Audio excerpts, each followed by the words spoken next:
You're planning on traveling all by yourself. You can't do that. You're not organized enough, and I actually just don't know how you're going to pull that off. It's because you watch my channel. And I say that ADHD people can do anything and go anywhere that they want to. In the next 13 minutes, I am going to teach you what it took me 4 months to learn while I was planning my own solo trips. This video is going to save you so much time learning and making mistakes, so make sure that you watch the entire video because the whole thing is a goddamn goldmine of ways that you can be successful in learning how to solo travel all by yourself. First, we are going to be talking about the money you will be saving for this trip and how much you will need. There are 2 methods going into this.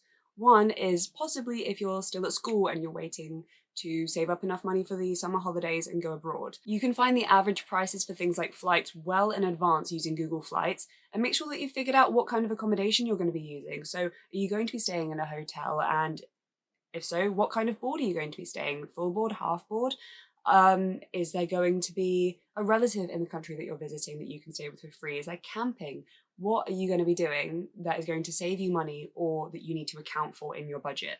Make a general itinerary for your trip and figure out how much activities that you want to do in that country are actually going to cost you and how expensive the food is so that you know what to budget for. Are you going to be eating out? Is there somewhere with a kitchen? Is there somewhere with a buffet that you can go and make yourself pack lunches on the down low so that you don't get caught by hotel staff? But that is a really good way to save money. And those are all really important questions to ask yourself. Make sure that you are figuring out what things cost, go on, get your guide, and take a look at things that are important to you. The second method, which I don't recommend as much if you're a very, very detail-oriented person, but what I did is I knew that I wanted to travel. I didn't know where though. So what I did was, in my job for the last year, I've been putting away as much money as I can every month into a high yield ISA. And when that ISA expired, I was able to spend that money on what I had the budget for. So luckily, because it was a very high yield ISA, and I've talked about money before in other videos, I'll link that one here, I could base where I was going and the activities I wanted to do based on the money that I already had in my bank account. And that worked really well for me because I wasn't sure about my plans, but now I am sure about going to all of these different countries all by myself and then going to university, which I've also been able to put money aside for with anything that I didn't spend on traveling. There's other budgets and everything, but I'll go into that in another video. It's just not important right now. There are a few other things that you can't really skimp on, like vaccines and insurance, but I'll go more into those later. The second step is to be making a physical or a digital timeline for everything that you're doing in the future. It's actually no secret that people with brains like ours just can't see that well into the future or make plans in the future without really double booking ourselves or making ourselves incredibly stressed that we'll forget something. So here's what you're going to do. I made a highly detailed plan for this summer, and I made it using Notion, but you can do it over Google Calendar. That works as well. Every single step of the way, I added links to each of the events, which meant that I could easily reference how much those things were going to cost, the dates, and the exact things that I would need with me. Having something like this really decreases my stress level and also lets me know that I haven't accidentally written down any information wrong because I can go and double check myself with all of the links in place. Here is a screenshot of my Notion calendar that I made that I'm gonna scribble out all of the locations. It is a really good way to visualize how your summer is going to go and how that's all laid out, because if you've got a bunch of 1-2 day plans interspersed with 2-week-long plans, that can get really confusing and you can forget times, dates, prices for things. So that is what I did. Now here are some really important things that I don't want you to forget that I nearly forgot when it came to planning my trips. Look up the government website of the country you want to travel to and then find out what vaccines you're going to need and make sure that you book all of your vaccines in a month before you go so that you have time for your body to react to any of the side effects to it of your body getting used to having the vaccine. Travel insurance. Make sure that this is cost effective for you and that you don't already have a policy, because with some credit cards, part of the perks is a travel insurance policy or an insurance policy of some kind. Just make sure that there isn't one already out so you're not spending unnecessary money on something that is very, very necessary. Choose the insurance policy really wisely, because I'm going abroad and I'm bringing a vlog camera with me. I would really like to have that covered. So it did cost me a little bit more for my insurance, but if you're not bringing anything with you, it could cost you as little as £15. Travel insurance also covers you medically in other countries in some cases, so make sure that you are covering that just in case, God forbid, something happens and you end up in the hospital. Next, do you know how you are getting from the airport to your accommodation? That is so important to know. because the first time I ever travelled by myself, well, I was with my boyfriend, but we had not thought about how to get from the airport to our accommodation, hadn't even crossed our minds. And this year I'm going travelling and I'm arriving at like 11 o'clock at night. I'm travelling across the globe, totally different time zone. I'm going to be so jet lagged. And I have definitely booked private transfer because I'm staying 2 hours away from the airport.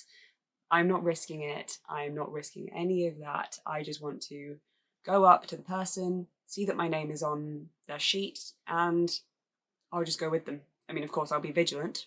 I'll stay awake and everything, but definitely make sure that you know how you're getting from A to B, because in some cases, buses are fine. In other cases, you don't want to be taking public transport as a solo female traveller at night. It's just not safe, and you should probably be booking private transfer, even if that is more expensive. It's worth it. Look up really common scams in your potential destination and make sure that you know how to deal with them and how to get yourself out of certain situations, because you don't want to be caught short with not enough money to enjoy the rest of your holiday because a random stranger put a bracelet on your wrist and is now making you pay 60 quid for it, or you got in a taxi and they overcharged you. Not a situation you want to be in. Visas as well, they are so important. Make sure that you are looking up that every destination on your trip, if you're going to more than one country, even if you have a layover, you are finding out what visas you need to get into the country, because I have a layover in Houston and I did have to apply for an ESTA in order to get into America for 5 hours. Also apply for your visas well in advance as well so that you know you have them, everything is prepared. And if you are taking your ADHD medication with you, then make sure that you have a letter from your GP or whoever's prescribing medication to you to show that it's medically necessary so that you don't get stopped by any sort of gate agent who might try to take a look around in your bag. I have never been asked for this before, but I never want to be caught without it, just in case. The next step is a really obvious one, but make sure that you are putting down calendar reminders for everything that you book as soon as you book it so that you don't forget, and have a reminder for the day before so that you know to get ready for it and that you need to be there, and an hour before to allow for travel time, as long as, you know, the travel time isn't as long as an hour, you know. You want to be having a little bit more notice than that. Of course, if it's for your flights, then show up to the airport at least 3 hours early because you need time to find your gate and to get anything else that you need to relax and get ready for your flight. You just don't want to be messing around with airport times.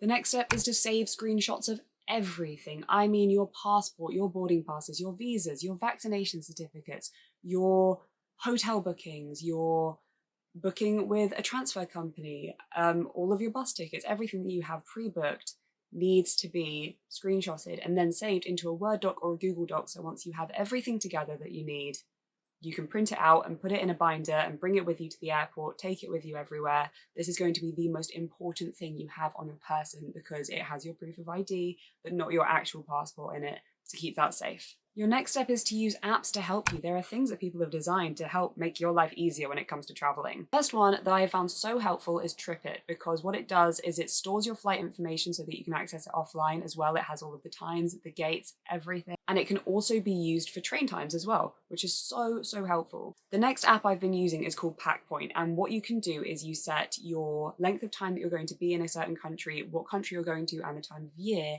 and it automatically generates you a packing list that is perfect for all of those conditions. And it just takes all the guesswork out, all of the mental strain of trying to pack and wondering if you forgot something important, because it will all be there for you. You don't need to come up with any of this yourself. There are things out there to help you. And the last step, you have made it so far, is just to jot down some phrases, some important street names, some important things that you would need to say in your chosen country's language so that you can enjoy yourself without being too stressed. Things like, please leave me alone, or I'd like to order, or the name of a street that you need to go to meet a tour group.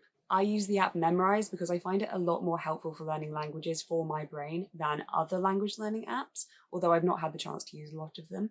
This is one that I am just very loyal to. And for this trip, I've chosen 2 Spanish-speaking countries because I learnt Spanish at GCSE and I just sort of kept going with it, kept practicing it, and it's going to be so helpful to be in a country where I can at least understand a good part of what people are saying. So I'd really recommend, if you're still in the process of choosing a country, choose one where you are a little bit familiar with the language, or you have a tiny bit of a background in the grammar or in the vocabulary, something that you can pick up just a little bit easier to make your life easier and have more fun. This was really long, so well done to you for making it to the end. If you are a returning viewer, you know what happens now. And if you're new, welcome. And At the end of every video, I like to give a little recap because I know that your memory has not held on to what the first step was, and that's totally fine. That is why this is an ADHD friendly channel, and we go over everything at the end, and this is also your homework as well. Number one is to make a budget for your trip and make sure that you are factoring in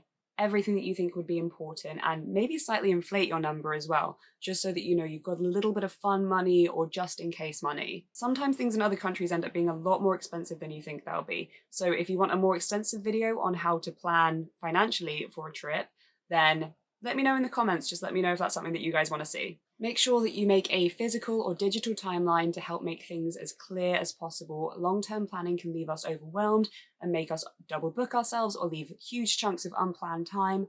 So don't leave it up to chance. Get out Google Calendar, Notion, and make sure that you've got that rough timeline going right now. You could literally start that right now. Figure out which vaccines you need. Some countries won't let you in without the correct ones and the documentation that goes with them. Next up, make sure that you have a note from your doctor about your medication, and don't forget to apply for your visas. Apply for that as soon as possible, book your vaccine appointments as soon as possible. Do it right now, figure out which pharmacies can supply those vaccines for you. Save screenshots of everything, your visa, your booking confirmations, your vaccine certificates, your boarding passes, everything. You need all of your documentation. No detail is too small, because if someone asks for it and you don't have it, you're kind of in deep shit. Download a language learning app, something that you can do on the bus on the way to school, something that you can just pop out during your lunch break and just learn a little bit, because knowing a little bit is so much better than knowing nothing, and it is going to make your time there so much more fun and a lot easier. You don't have to be fluent, you just have to know that when someone's telling you to stop doing something, or when someone wants to take your order, or when your bus stop is coming up. You gotta know these things, they're very important. So that's great, I can't wait to see what your adventures are gonna be this summer, so make sure that you go follow me on Instagram, tag me if you go away somewhere, let me know if this video helped you as well, because I would love to know that my videos are helping people. And if this video helped you, maybe leave a like, subscribe maybe, join the family, help me grow our little community and get this information out to as many people as I can, because it really helps the channel and I love doing this. Oh, you guys are so sweet in the comments, and this time I want you to comment an emoji that goes with the country that you want to travel to. Whether it's this year, next year, in the future, just leave the emoji and I'm gonna see if I can guess, like everyone try and guess what each other's emojis mean. So if you're going to Japan, maybe leave the little sushi roll emoji, you know what I mean.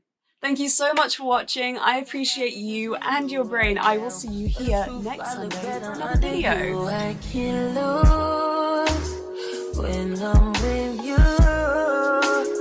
How can us lose and miss the moment? You're just too important. Nobody's like you do. I can't